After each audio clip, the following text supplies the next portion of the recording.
He didn't steal. He didn't lie. He didn't break the law. He just told the truth. And 3 hours later, he was escorted out of the building like a criminal.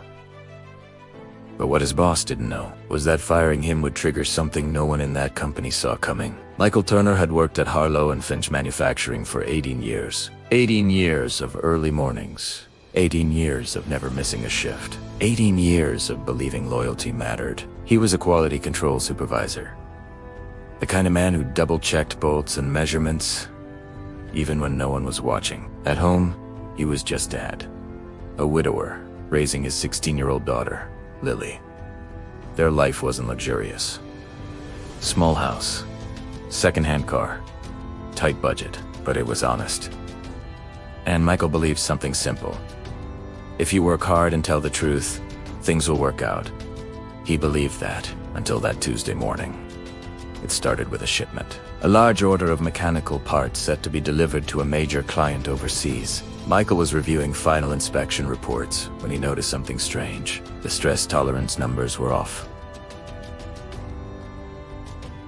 Slightly, but not slightly enough to ignore. If installed under pressure, the parts could fail.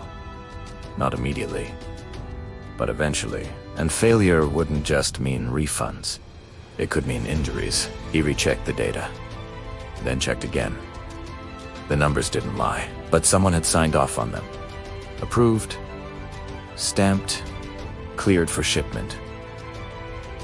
Michael stared at the approval signature. It belonged to his direct manager, Greg Holloway. Michael walked into Greg's office, holding the report. "There's a problem with the shipment," he said calmly. Greg barely looked up. "It's already cleared."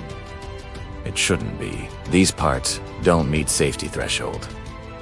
Greg closed the door, lowered his voice. "The client needs it by Friday. If we delay this, we lose a multi-million contract."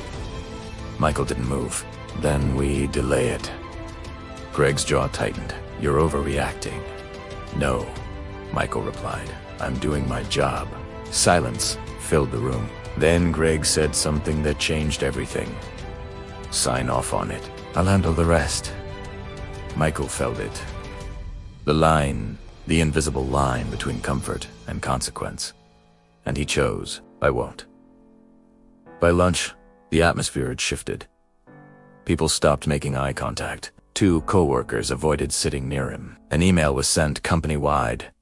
Quality review complete. Shipment approved. But Michael never approved it. By 3 p.m., HR called him in. Greg was already seated inside. The tone was polite. Too polite. "Michael, concerns have been raised about your recent behavior," HR began. "My behavior? You've been creating unnecessary disruptions and delaying operations." "I reported a safety risk." Greg leaned back. "You're exaggerating a minor variance." "It's not minor." HR folded her hands. "The company has decided to terminate your employment effective immediately." 18 years. Gone. Just like that. Security escorted him out. Colleagues watched, some sympathetic, most silent. Michael didn't argue, but inside, something was shifting. Not anger. Resolve. That night, Lily found him sitting at the kitchen table staring at termination papers. "Dad, what happened?" "Si t'attend," then told her everything. She listened quietly. When he finished, she asked one question. "Did you keep copies?" Michael looked at her. "What?" "The reports, the data, emails. Did you keep them?" He had, not intentionally, just habit. He believed in documentation. Lily slowly turned her laptop around. "Dad, this isn't just about you." She had been researching the overseas client. The parts were going into public transportation systems. Trains, high capacity, commuter rails. If they failed, it wouldn't be a small issue. It would be catastrophic. Michael felt the weight settle in his chest. This wasn't about a job anymore. The next few days were tense.